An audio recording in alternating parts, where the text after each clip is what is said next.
প্রায় $17 বিলিয়ন বাণিজ্য ঘাটতির পরও রেমিটেন্স প্রবাহের উপর ভর করে বৈদেশিক লেনদেনের সার্বিক ভারসাম্যে উদ্বৃত্ত প্রায় $4.25 বিলিয়ন। চলতি অর্থবছরের জুলাই-ফেব্রুয়ারি সময় বৈদেশিক লেনদেনের বাড়তি এই অর্থ যুক্ত হয়েছে রিজার্ভে। ফলে রিজার্ভ বেড়ে ছাড়িয়ে যায় $30 বিলিয়ন। বাংলাদেশ ব্যাংক প্রকাশিত হালনাগাদ প্রতিবেদনে এই তথ্য পাওয়া গেছে।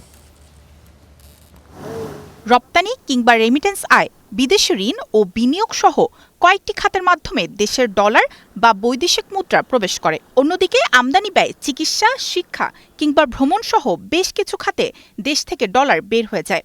এই হিসেব প্রতিফলিত হয় বৈদেশিক লেনদেনের ভারসাম্য তথা বিওপির প্রতিবেদনে।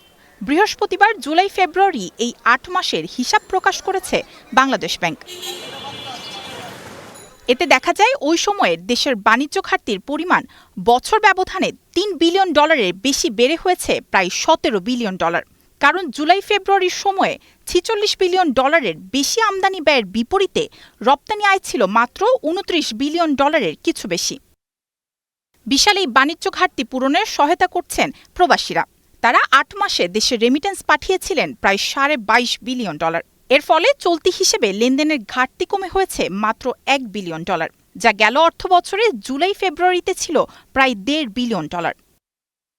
এই সময় সরকারের বিদেশি ঋণ নেওয়া কমলেও বেড়েছিল পরিশোধের পরিমাণ। অন্যদিকে বিদেশি বিনিয়োগ ও সাহায্য এবং লেনদেনের হিসেবের বিচ্যুতি বাড়লেও বাণিজ্যের বিপরীতে বাংলাদেশের পাওনা বেড়ে হয়েছে $2.5 বিলিয়ন বেশি। সব মিলিয়ে তাই সার্বিক ভারসাম্যের উদ্বৃত্ত ছিল প্রায় $3.43 বিলিয়ন, যা গেল অর্থবছরে জুলাই-ফেব্রুয়ারিতে ছিল $1.25 বিলিয়ন ঘাটতি। গেল বছর এই ঘাটতির অর্থ মেটানো হয়েছিল রিজার্ভ থেকে।